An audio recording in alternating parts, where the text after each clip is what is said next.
selanjutnya kepada Ustaz, kami silakan. Terima kasih. Bismillahirrahmanirrahim. Alhamdulillahilladzi hadana lil Islam wal iman. Asyhadu an la ilaha illallah wahdahu la syarika lah. Syahadatan natanawalu biha ar-rahmata wal ghufran. Wa asyhadu anna Muhammadan 'abduhu wa rasuluh. Arsalahu bil huda wal furqan. Allahumma salli wa sallim wa barik wa an'im ala man unzila alaihi al-Qur'an sayyidina wa maulana Muhammadin wa ala alihi wa ashabihi alladhina yatamassakuna bi ashrafil adyan. Amma ba'du. Yaqulu Allah Ta'ala fi kitabihil karim, subhanaka la ilma lana illa ma 'allamtana innaka antal alimul hakim. Wa yaqulu rabbi shrah li sadri wa yassir li amri wahlul 'uqdatam min lisani yafqahu qawli. Allahumma 'allimna ma yanfa'una wanfa'na bima 'allamtana. Allahumma inna nas'aluka 'ilman nafi'an wa rizqan thayyiban wa 'amalan mutaqabbala. Amin amin ya rabbal alamin. Hadratal mukarramin wal mukarramat, seluruh jamaah Masjid Al-Ikhlas, hadirin dan hadirat yang dirahmati Allah Subhanahu wa taala.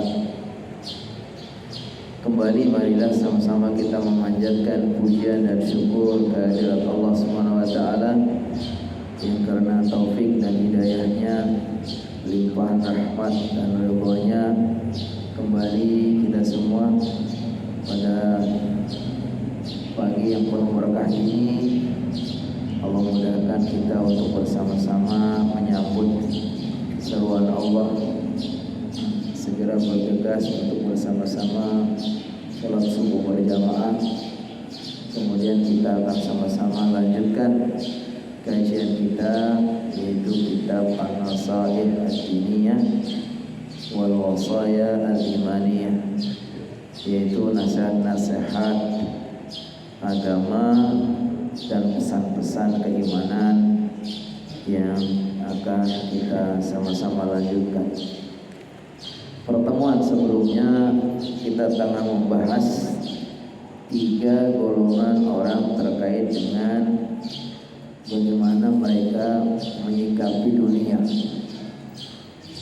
Ada yang sangat ideal, tetapi ini bersifat khusus, yaitu untuk para nabi dan orang-orang as-siddiqin, orang-orang yang betul-betul mereka menjadikan dunia ini hanya sebagai untuk betul-betul bersinggah sejenak. Fokus dan perhatian mereka semuanya adalah untuk akhirat, dan mereka tidak mengambil dari dunia ini kecuali hanya untuk yang darurat saja, yang perlu saja. Hampir semuanya itu difokuskan untuk akhiratnya. Ini disebutkan adalah untuk para nabi dan orang-orang yang as-siddiqin. Kemudian golongan yang kedua adalah orang-orang yang tengah-tengah. Mereka tetap juga mengambil bagian dari dunia ini, tapi tidak lebih hanya untuk wasilah sarana. Mereka mengambil dunia hanya untuk menjadi jalan bagaimana untuk mencapai akhiratnya. Dikatakan ad-dunya, bahwa dunia ini adalah mu'ti'atil akhirah. Dunia ini adalah kendaraan untuk mencapai akhirat, sehingga mereka mengambil dunia tapi tidak sampai menguasai hatinya, tapi cukup dipegang di tangannya. Mereka ini adalah al-abrar, orang-orang yang baik, orang-orang yang Allah takdirkan, Allah memberikan hidayah kepada mereka sehingga mereka di dalam hidup ini tetap juga memang wajar namanya Allah Subhanahu wa taala berfirman zuyyina lin-nasi hubbus syahawati minan nisa wal banin wal qanatiril muqantarah minal dhahab wal fiddah wal khailil musawwamati wal an'ami wal harth. Bahwa Allah Subhanahu wa taala ciptakan manusia ini memang mencintai dunia, mencintai kekuasaan, mencintai harta kekayaan dan seterusnya, tetapi semua itu tidak lebih hanya sebagai sarana. Pengen berkuasa boleh, jadi pemimpin, jadi tokoh, karena dengan dia jadi tokoh dia akan bisa lebih banyak melakukan kebaikan untuk agamanya. Sebagaimana Nabi Muhammad SAW dalam Al-Quran juga digambarkan, Rabbi adkhilni mudkhala sidqin wa akhrijni mukhraja sidqin waj'alni min ladunka sultanan nasir. Berikanlah untukku sultanan. Apa sultan? Ya kekuasaan, jabatan, pangkat. Tapi apa? Nasiron. Jabatan, pangkat yang menolong untuk agama Allah Subhanahu wa taala. Karena memang kadang ya orang kalau nggak punya jabatan itu peluang untuk bisa beramal menjadi lebih sedikit ya. Ada guru kita bercerita dulu dia pernah punya mengelola lembaga untuk menyantuni beberapa anak yatim, ya kan? Tapi begitu Allah kasih kekuasaan dia, kalau dulu hanya paling 10-20 yatim, sekarang bisa ratusan ribuan karena memang dia punya kekuasaan. Sama kita juga ketika Allah dikasih kekuasaan, karunia, lalu kita gunakan untuk yang positif, untuk berdakwah, untuk menyampaikan hal-hal yang baik, maka itu akan menjadi kebaikan. Sebagaimana Rasulullah SAW digambarkan berdoa, waj'alni min ladunka sultanan nasir. Kemudian golongan yang ketiga ini yang tercela. Di golongan yang pertama itu sangat ideal, tapi untuk para nabi, orang-orang yang khusus.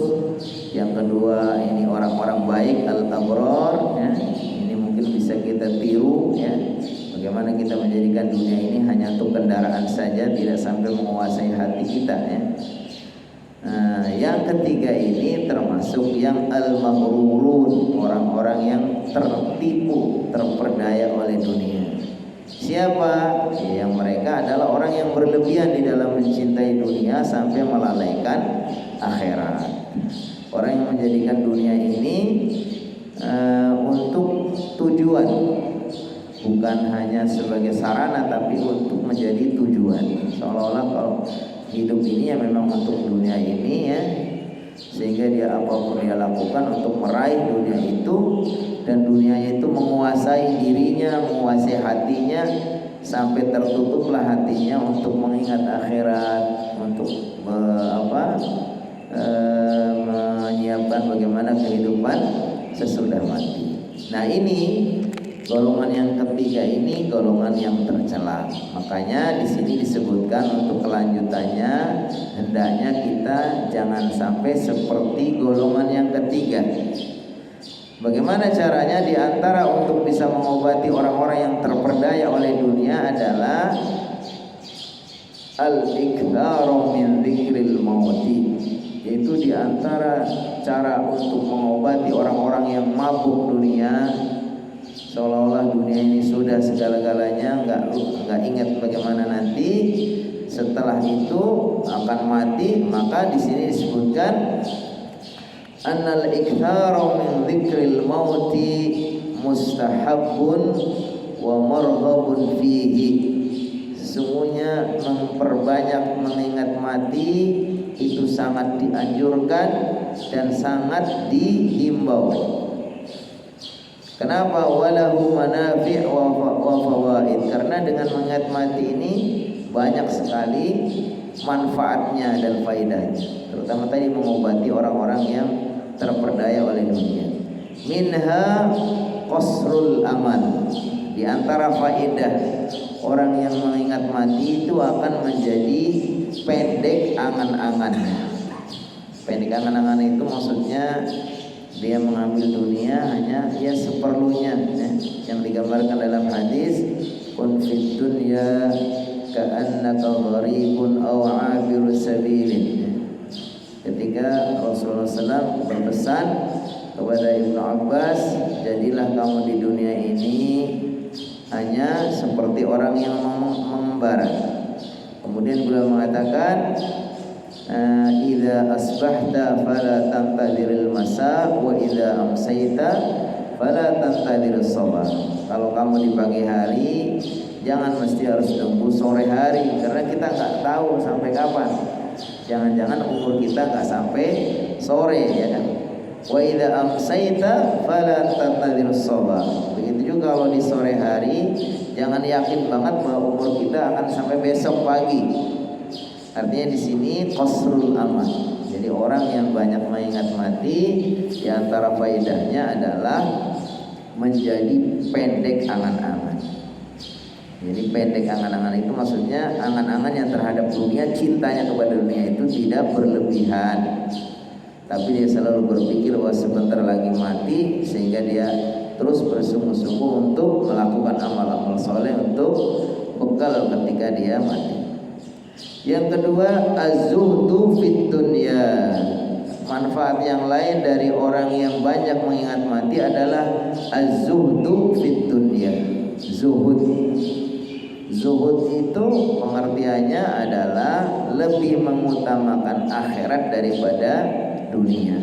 Bukan berarti tidak mau dunia, tapi dia selalu menimbang ketika dia menghadapi dunia itu selalu, apakah dunia yang saya ambil ini akan menjadikan saya melalaikan akhirat, mati atau tidak. Ketika dia akan membawa kepada kelalaian, dia akan tinggalkan dunia itu. Jadi maksudnya zuhud di sini adalah, para ulama ada yang mengartikan zuhud itu adalah lebih mendahulukan akhirat daripada dunia. Wal qana'atu minha bil yasir. Jadi faedah yang ketiga, bahwa orang yang banyak mengingat mati, faedah yang ketiga adalah al-qana'ah. Al-qana'ah itu rasa syukur dan merasa cukup dengan apa yang Allah berikan. Jadi merasa bersyukur dan merasa cukup dengan apa yang Allah berikan. Tidak tamak, tidak rakus, ya kan? Ini disebutkan, ini bagian dari faedah orang yang banyak mengingat mati adalah al-qanaah. Dikatakan dalam hadis, qad aflaha man, sungguh dalam bahasa Indonesianya terjemahnya, sungguh beruntunglah orang yang Allah berikan agama Islam dan dia merasa cukup, merasa qanaah dengan apa yang Allah berikan. Ini paling beruntung. Karena orang yang paling bahagia itu adalah bukan orang yang banyak hartanya, tapi orang yang sangat bersyukur dan sudah merasa cukup, ya. Yang dalam hadis dikatakan, man asbaha aminan fi sirbihi mu'afan fi jasadihi wa indahu qutu yaumihi faka'annama hizat dunya bihazafiriha. Jadi sederhana sekali sebetulnya dalam Islam ini untuk meraih kepuasan, kebahagiaan dunia ini. Siapa yang di pagi hari dalam keadaan sehat, pikirannya tenang, aman, dan hari itu sudah ada untuk bekal hidup hari itu, maka sebetulnya dikatakan seolah-olah dia sudah mendapatkan dunia dan semua keperluannya. Jadi di sini di antara faedah orang yang banyak mengingat mati adalah al-qanaah. Al-qanaah itu bil yasir, merasa cukup, bersyukur dengan apa yang ada walaupun sedikit, ya. Kalau kata pepatah mengatakan, idza kunta Dza qalbin qanu'in wa anta wa malikud dunya sawa. Kalau engkau ini mempunyai hati yang qanaah, sebetulnya engkau dan raja itu sama saja. Jadi kita bisa merasakan bahagia, merasa puas, dalam artian senang, bersyukur. Tidak mesti harus hartanya banyak, tidak mesti harus punya kekuasaan yang tinggi, tidak mesti harus terkenal dengan fasilitas yang mewah, tidak mesti ya. Tapi kita akan merasa bahagia, bahkan seperti raja, dengan kita memiliki hati yang qanaah. Idza kunta dza qalbin qanu'in wa anta wa malikud dunya sawa. Kalau engkau mempunyai hati yang qanaah, sebetulnya engkau dengan raja itu sama. Ya, walaupun jadi raja sangat terkenal, semua fasilitas bisa dia dapat ya, apapun yang dia inginkan bisa kesampaian, tapi kalau hatinya nggak qanaah, nggak akan bahagia. Orang kaya, pejabat, semua itu kan nggak akan bahagia kalau nggak punya hati yang qanaah. Tapi dengan hati yang qanaah, walaupun mungkin secara materi kita nggak punya banyak, tapi Allah berikan rasa bahagia. Bahkan bisa seperti seorang raja yang bisa mendapatkan apa saja yang diinginkan. Manfaat yang keempat, warahbah fil akhirah. Orang yang banyak mengingat mati akan ditanamkan rasa cinta, rasa senang atau rasa suka kepada akhirat. Maksudnya dia itu merasa betul-betul cinta kepada akhirat, bukan cinta kepada dunia ya. Kalau cinta kepada akhirat positif karena dia akan mendorong untuk melakukan banyak amal soleh ya.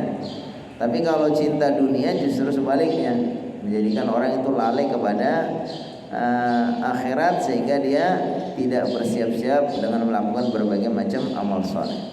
Jadi ada 4 ya.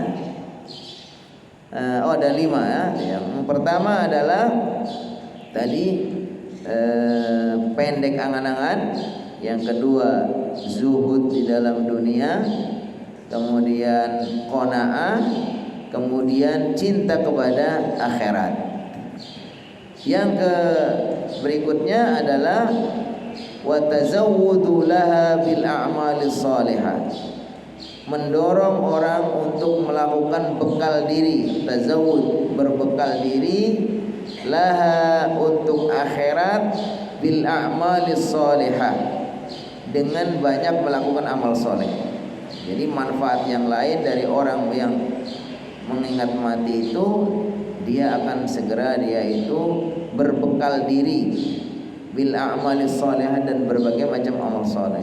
Amal soleh itu masya Allah ya, banyak peluangnya, dan setiap amal soleh itu Allah akan selalu berikan balasan yang berlipat ganda. Maka sebetulnya kalau kata sahabat saya itu, peluang untuk masuk neraka itu sebetulnya kecil. Yang lebih besar itu peluang untuk masuk surga. Kenapa? Karena Allah itu begitu rahmatnya, begitu luasnya ya. Kalau orang melakukan amal soleh, minimalnya itu pasti Allah akan balas dengan 10 kali kebaikan. Tapi kalau ada orang melakukan amal buruk ya, maka Allah akan balas sesuai, seimbang dengan apa yang dia lakukan. Jadi kalau amal soleh Allah pasti lipat gandakan balasannya. Kalau amal buruk ya, maksiat itu tidak akan Allah balas kecuali dengan semisal. Makanya kata Allah Subhanahu wa taala, man jaa bil hasanati falahu asyru amthaliha wa man jaa bis sayyi'ati fala yujza illa mithlaha wa hum la yuzlamun. Kata Allah Subhanahu wa taala, siapa yang melakukan kebaikan, falahu asyru amthaliha, baginya akan Allah berikan 10 kali lipatnya. Ini minimal ya. Untuk selebihnya wallahu yudha'ifu liman yasha, Allah akan melipat gandakan kepada siapa yang kehendaki. Tapi janji Allah pasti benar. Setiap kebaikan minimal Allah akan balas 10 kali lipat. Wa man jaa'a bis-sayyi'ah, siapa yang melakukan kejahatan, keburukan, fala yujza illa mithlaha, Allah tidak akan balas kecuali semisal. Salah satu dosanya satu, ya kan? Maksiat satu Allah catat dosanya satu. Wa hum la yuzlamun, mereka tidak akan dizalimi sama Allah. Allah itu maha adil, ya. Dalam hadis kata Rasulullah SAW, hadis qudsi, Allah SWT berfirman, inni haramtu zulma ala nafsi wa ja'altuhu muharraman bainakum fala tadzalamu. Kata Allah SWT, saya sudah mengharamkan untuk diriku melakukan kezaliman. Oleh karena itu saya jadikan juga kezaliman haram di antara kalian, maka janganlah kalian saling menzalimi. Jadi Allah nggak mungkin akan berbuat zalim. Kalau Allah menjanjikan minimal 10 kali lipat, pasti Allah akan buktikan, Allah akan wujudkan. Nah, maka di sini manfaat dari banyak mengingat mati itu semuanya positif, menjadikan orang itu diantara yang terakhir tadi bergegas untuk berbekal diri dengan melakukan berbagai macam amal soleh. Waqad qala Rasulullah sallallahu alaihi wasallam, sungguh Rasulullah sallam bersabda, akthiru, perbanyaklah oleh kalian, min zikri, dari mengingat hadimil lazzat, yang menghancurkan atau yang membinasakan kenikmatan-kenikmatan dunia ini. Maksudnya adalah mati. Jadi hadimil lazzat itu sesuatu yang menghancurkan semua kenikmatan-kenikmatan dunia ini. Maksudnya udah mengakhiri dunia. Nah, ini kata Rasulullah SAW, kita diperintah untuk banyak-banyak mengingat mati. Hadimil ladat itu sesuatu yang membinasakan kenikmatan dunia, maksudnya adalah mati. Yakni al-maut, yaitu mati. Jadi kita diperintahkan untuk banyak mengingat mati. Wa kana alaihi salatu wassalam yaqumu minal lail. Suatu ketika atau Rasulullah SAW dulu pernah bangun di malam hari, fayunadi, maka dia memanggil, ja'at al-mautu bima fihi ja'atir rajifatu tatba'u ar-radifah. Datanglah kematian dengan membawa ar-rajifah, yaitu tiupan yang pertama yang mematikan semua, tatba'u ar-radifah, kemudian tiupan yang kedua maksudnya adalah tiupan yang untuk menghidupkan. Jadi setiap orang nanti, setiap dikatakan kullu nafsin dha'iqatul maut, setiap orang itu yang bernyawa, yang hidup itu akan merasakan mati. Nah, ada yang mati memang secara alami, dalam artian menurut sunnatullah setelah umurnya sudah habis. Tapi sebetulnya nanti di akhirnya itu semua akan mati secara total, yaitu ketika datang rajifah. Kemudian setelah mati semua, nanti tatba'u ar-radifah, akan disusul oleh tiupan yang kedua, yaitu yang membangkitkan atau yang menghidupkan kembali. Walamma su'ila salawatullahi 'anil akyas minan nasi manhum, ketika Rasulullah SAW suatu ketika ditanya tentang siapakah mereka orang-orang pintar, orang-orang cerdas. Ketika Rasulullah SAW ditanya siapakah wahai Rasulullah orang-orang yang cerdas itu, qala, Rasulullah SAW menjawab, aktsaruhum lil mauti dzikran. Orang yang paling cerdas, orang-orang yang paling pintar itu adalah orang yang paling banyak lil mauti dzikran, orang yang paling banyak mengingat kematian. Jadi kita dengan pandangan spiritual, pandangan agama ini, bahwa kecerdasan itu tidak diukur dari IQ yang tinggi, ya, prestasi-prestasi akademik yang hebat, kemudian ilmu yang luas, Pokoknya ukuran-ukuran dunia ini semua udah selesai. Justru di sini dikatakan orang yang paling cerdas itu yang paling banyak mengingat mati. Kenapa demikian? Ya logikanya ya karena orang yang tidak ingat mati itu bodoh. Walaupun dia itu pendidikannya tinggi, ilmunya luas ya, pengalamannya banyak, tapi kalau sampai gak ingat mati betapa bodohnya ya. Untuk apa dia? Karena dia itu hidup adalah untuk mencari bekal setelah mati, dan dia tidak akan hidup lama. Kenapa dia mengumpulkan harta sebanyak-banyaknya dengan menghalalkan segala cara ya, uang pajak dikumpulin disimpan padahal untuk apa? Dia sehari-hari paling kalau sudah berumur ya makan aja udah nggak enak, makan ini nggak boleh, makan itu nggak boleh ya kan. Untuk apa? Tidur juga walaupun tempat enak kalau sudah ngelip juga sama aja di mana kita kan. Ya, biasanya orang kalau sudah berumur udah nggak boleh makan ini, nggak boleh makan ini. Dan seberapa lama dia akan hidup? Seberapa lama dia akan hidup? Paling kalau Allah kasih umur panjang ya, kalau umurnya Nabi Muhammad itu antara 60 sampai 70 ya.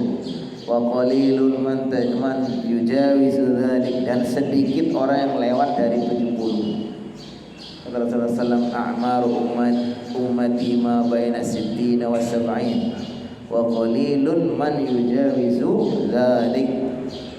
Kata beliau umur umatku itu antara 60 sampai 70. Wa qalilun, dan sedikit ya, orang-orang yang lebih dari itu. Ini orang-orang sedikit itu ada dua kemungkinan. Pertama, Allah Subhanahu wa taala masih kasih kesempatan untuk terus beramal supaya bekalnya banyak. Makanya dikatakan khairun nasi man tala umruhu wa hasuna amaluhu. Sebaik-baiknya orang itu adalah orang yang Allah kasih umur panjang, lalu dengan umur yang panjang itu untuk melakukan amal soleh, biar dia itu bekalnya menghadap Allah SWT banyak, sehingga derajatnya di surga nanti lebih tinggi ya kan.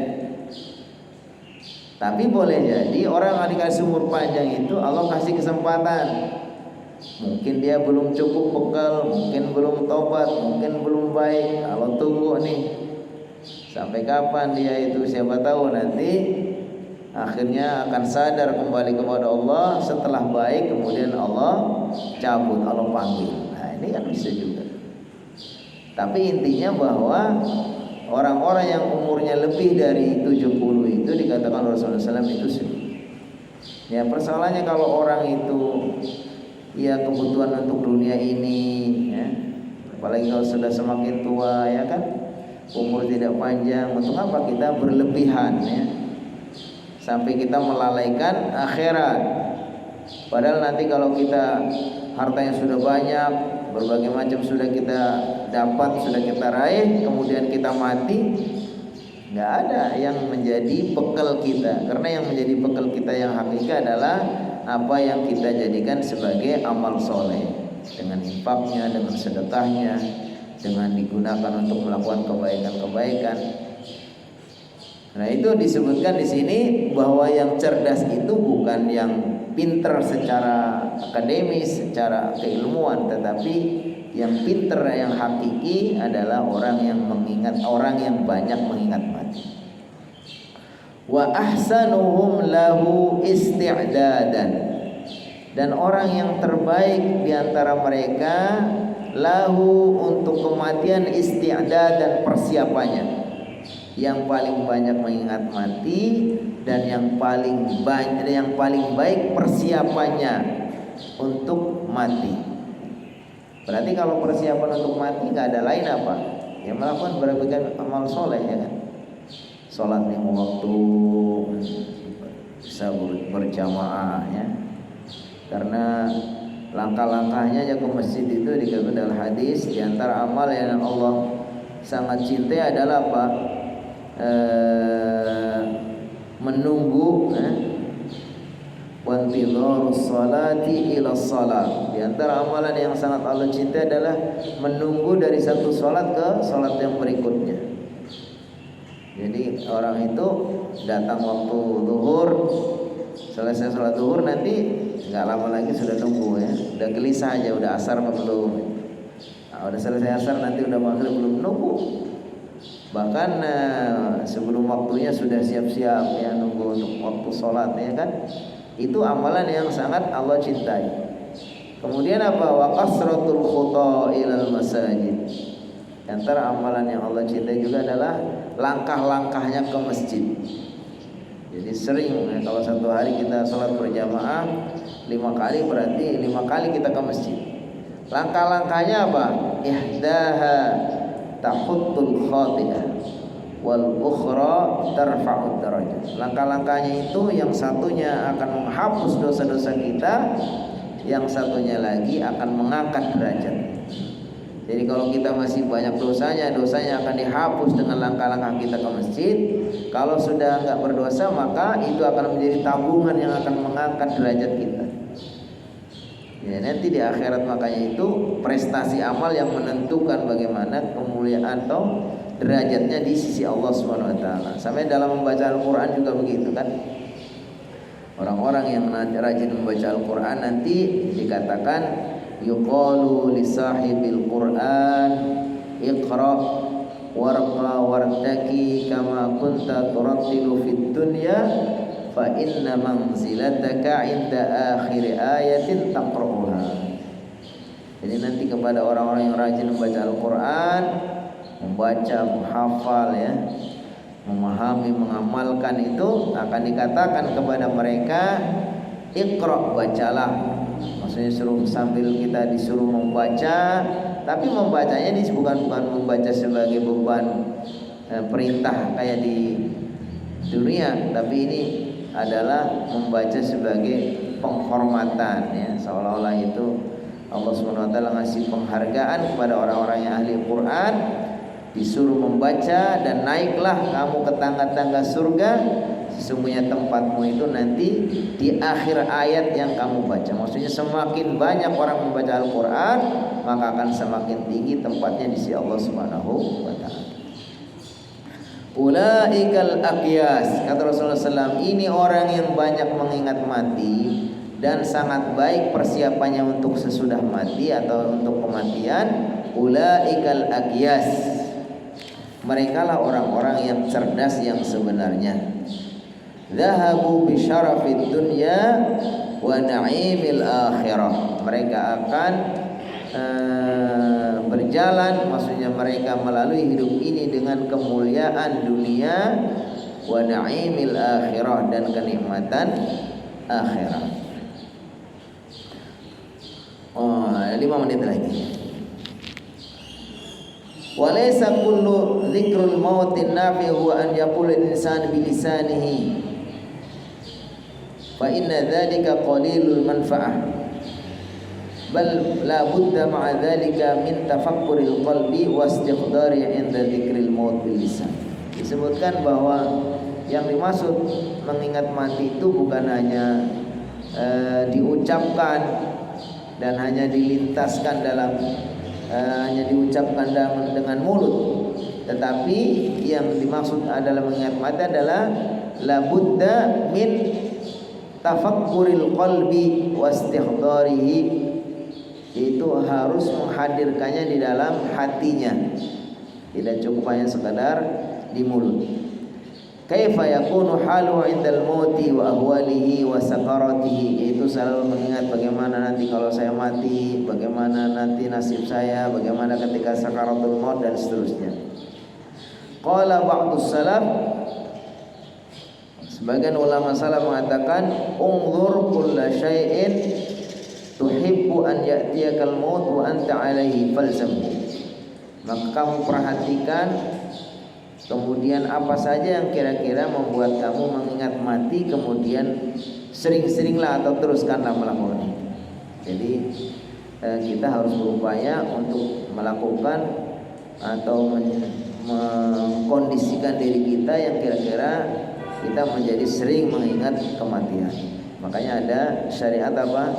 Diperintahkan kita untuk berziarah kubur.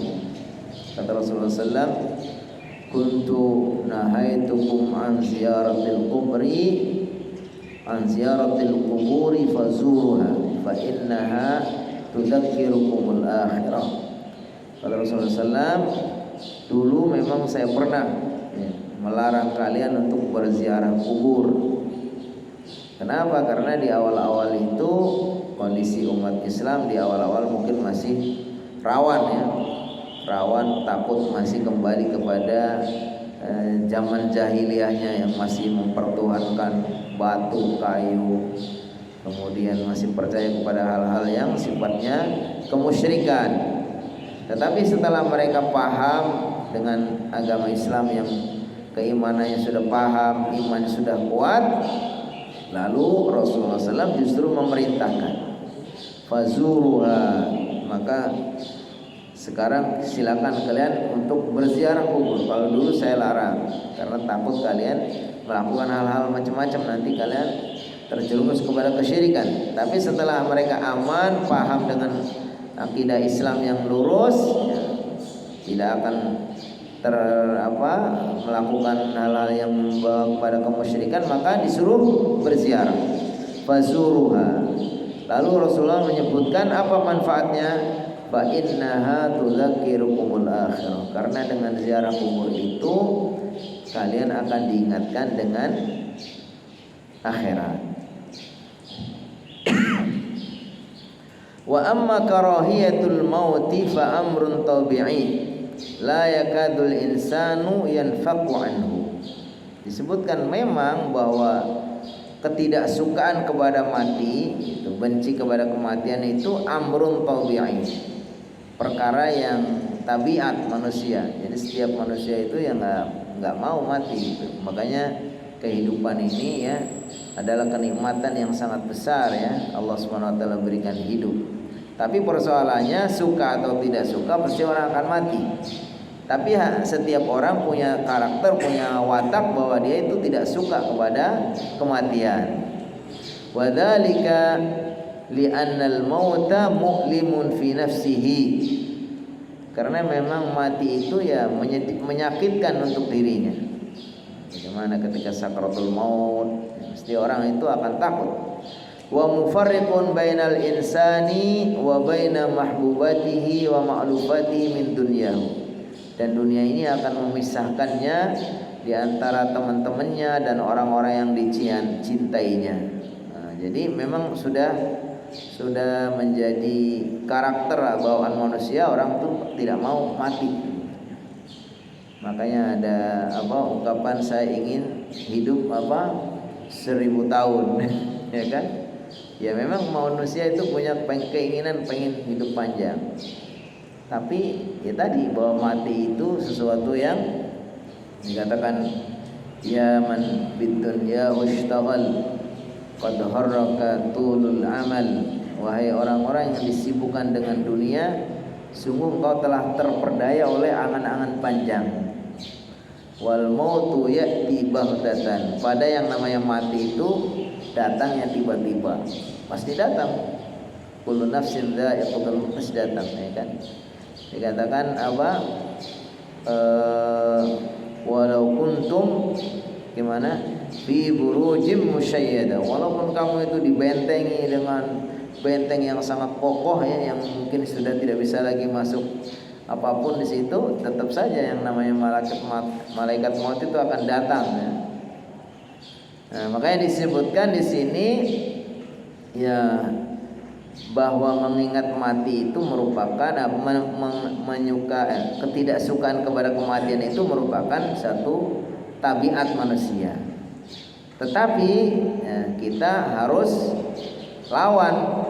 Maksudnya kita tidak suka, tapi mau tidak mau kita harus yakin bahwa kita akan mati, sehingga kita mempersiapkan. Rasulullah SAW bersabda dalam hadis ini, saya yang baca mungkin menutup untuk kajian kita, yaitu hadis Rasulullah SAW, man ahabba liqa Allah ahabba Allahu liqa'ahu. Siapa yang ingin segera berjumpa dengan Allah, maksudnya dia yang siap untuk ketemu dengan Allah, ahabba Allahu liqa'ahu, maka Allah pun akan suka untuk bertemu dengannya. Kalau maksudnya di sini adalah ya siapa yang cinta kepada Allah, termasuk dia ada sahabat, ada orang-orang soleh yang memang sudah ingin ya segera mati syahid ya, karena ingin berjumpa dengan Allah Subhanahu wa taala ya. Maka kalau ada orang seperti ini, maka Allah pun juga akan cinta kepadanya, cinta bertemu kepadanya. Wa man kariha liqa Allah karihallahu liqa'ahu. Tapi sebaliknya orang yang benci untuk bertemu dengan Allah, maka Allah pun benci atau tidak suka untuk bertemu dengannya. Itu barangkali kajian kita, insyaallah kita anggap cukup terkait dengan bagaimana kita mengobati tulul amal, itu angan-angan yang panjang, yaitu dengan kita memperbanyak mengingat kematian. Tadi manfaatnya diantaranya akan menjadi pendek angan-angan, terus zuhud, qanaah, cinta kepada akhirat, dan bersiap-siap untuk beramal soleh. Wallahu a'lam bishawab. Baik, jemaah, saatnya sesi diskusi dan tanya jawab. Mungkin ada yang mau menambahkan, silakan, masih ada waktu.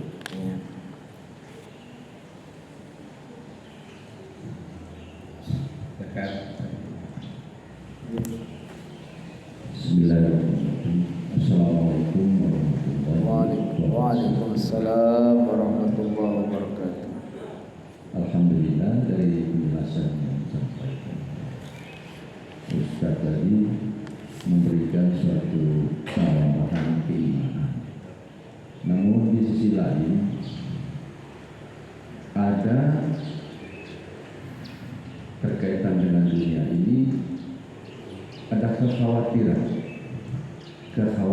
dia menjalani dunia, sehingga di dalam kehidupan itu selalu was-was. Katakanlah dia sudah memikirkan anaknya kira-kira 1 tahun lagi, 2 tahun lagi mau sekolah, saya begini, bagaimana. Atau walaupun kita sudah sholat, sudah ibadah, tetapi lintasan kekhawatiran itu juga masuk ke dalam kolom. Apakah ibadah saya selama ini sudah diterima oleh Allah? Apakah ibadah saya sudah betul? Dan seterusnya. Sehingga lintasan-lintasan kekhawatiran ini membuat kadang-kadang kolbu hati ini menjadi was-was juga menghadapi sakratul maut. Padahal kehidupan ini kalau lama-lama pun gak enak. Kalau sudah 90 tahun sudah gak bisa apa-apa, sebetulnya mau apa lagi hidup ini kan? Kira-kira begitu Ustaz. Dari itu mohon penjelasannya untuk mengatasi, katakanlah untuk mengobati atau untuk mencari clue-clue yang mana untuk bisa supaya tetap nafsu kita ini menjadi nafsu mutmainnah. Ya. Assalamualaikum warahmatullahi wabarakatuh. Baik, terima kasih ya, pertanyaannya sangat bagus. Pertanyaan dari satu orang, jawabannya untuk kita semua ya. Alhamdulillah, terima kasih. Tadi sudah disebutkan bahwa setiap kita ya, Allah takdirkan, Allah kasih watak ya, tabiat bahwa kita itu memang mencintai dunia. Makanya dalam surat Al-Imran ayat 14 itu ayat 114 ya. Ayat 14. Zuyyina lin-nasi hubbus syahawati minan nisa wal banin wal qanatiril muqantarah minadh dhahab wal fiddah. Bahwa manusia itu memang Allah ciptakan ya merasa tertarik ya kepada dunia. Di antara tertarik pada wanita, harta kekayaan, ada emas, ada perak, ada kendaraan dan seterusnya. Itu memang merupakan bagian dari ujian dari Allah Subhanahu wa taala. Allah Subhanahu wa taala ciptakan manusia itu mencintai mereka, tapi mencintai di sini inilah yang menjadi ujian. Kalau mencintainya itu tadi dengan cara yang benar. Kita mencari dunia untuk kebaikan, untuk bekal kita, untuk memberi nafkah kepada keluarga, nanti kita untuk menyekolahkan anak-anak kita, ya kan? Bagaimana supaya anak-anak kita juga jangan sampai kemudian menyusahkan orang, ya, merepotkan orang, masa depannya menjadi susah, itu juga kebaikan. Makanya disebutkan bahwa kita itu bukan berarti kemudian lupa sama sekali kepada dunia. Ya, Allah SWT berfirman, wabtahi fima ataqallahu daral akhirah wala tansa nasibaka minad dunya. Carilah oleh kamu untuk negeri akhirat. Kita memang fokus tujuannya yang harus kita prioritaskan adalah negeri akhirat. Tapi wala tansa nasibaka minad dunya.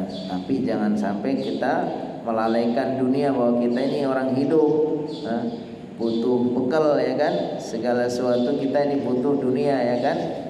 Amalan-amalan ibadah kita pun ternyata akan menjadi terlaksana dengan baik kalau dilengkapi dengan fasilitas dunia, ya. Mau sholat harus punya pakaian, punya tempat, sarana yang bagus untuk ibadah, ya kan? Apalagi kalau mau zakat, ya kan? Mau haji, mau umroh, ya. Makanya di sini kita cara pandangnya jangan ekstrim juga, jangan ekstrim dalam artian kemudian karena kita fokus sekali kepada dunia, kepada akhirat, lalu dunia kita tinggalkan. Tapi di sini disebutkan wala tansa nasibaka minad dunya. Lalu apakah pikiran-pikiran seperti itu bisa mempengaruhi terkait dengan keabsahan ibadah kita?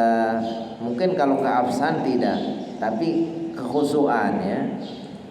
Kekhusyuan dalam artian ketika orang itu sudah hatinya itu dikuasai oleh dunia, ya, menjadikan dunia itu ada di hatinya bukan ada di tangannya, maka bisa juga itu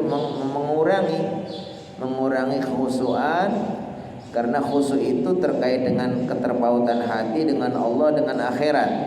Maka ketika orang itu terlalu fokus kepada dunia, maka mungkin ingatnya kepada Allah, kepada akhiratnya menjadi berkurang. Tapi apakah itu menjadikan tidak sah? Tidak, karena yang namanya ibadah itu ya sah atau tidaknya itu terkait dengan dipenuhi syarat dan rukunnya. Ketika syarat rukunnya itu sudah dipenuhi, ya walaupun umpamanya ketika sholatnya kurang khusyuk, ingat sana sini dan seterusnya, ya itu tetap sholatnya sah, hanya saja nilainya. Makanya disebutkan dalam hadis, sungguhnya ada seseorang yang selesai sholat ada yang ditulis separohnya, sepertiganya, seperempatnya gitu, sepersepuluhnya. Maksudnya apa? Nilainya itu ketika dia sholat itu Allah catat sebagai orang yang menunaikan sholat dan dapat pahala kebaikan sholat. Tapi nanti ada yang maksimal sekali karena selama waktu sholat itu begitu khusyuk, sehingga ini nilainya bagus. Ada yang khusyuknya separuh, ada yang mungkin dengan sedikit saja takbiratul ihram, di situ udah lupa, tahu-tahu udah salam, ya kan, umpamanya kan. Itu tapi tetap saja, ya ini bagian dari ujian juga untuk kita semua, ya, bahwa Allah Subhanahu wa taala berikan kepada kita nafsu kepada dunia, kepada wanita, kepada hal-hal yang gemerlap di dunia ini, bukan berarti kemudian kita tidak bukan berarti kemudian itu menjadi keburukan untuk kita, tapi itu menjadi ujian. Ujian ketika kita bisa membawa diri kita, justru itu sebagai tantangan, itulah nilai ujiannya bagi kita. Beda kalau dengan malaikat. Kalau malaikat mungkin sudah tidak ada nafsu lagi untuk ini untuk itu, karena memang Allah ciptakan seperti itu kan. Tapi kalau manusia Allah berikan nafsu, Allah berikan setan. Nafsu dan setan ini yang akan menggoda kita sehingga kita punya nilai di situ. Kalau kita kalah dengan ujian itu, ya kita yang rugi. Tapi kalau kita bisa melawan, maka kita yang akan menang, dan itulah menjadi kebaikan untuk kita. Itu Pak Haji, ya. Terima kasih.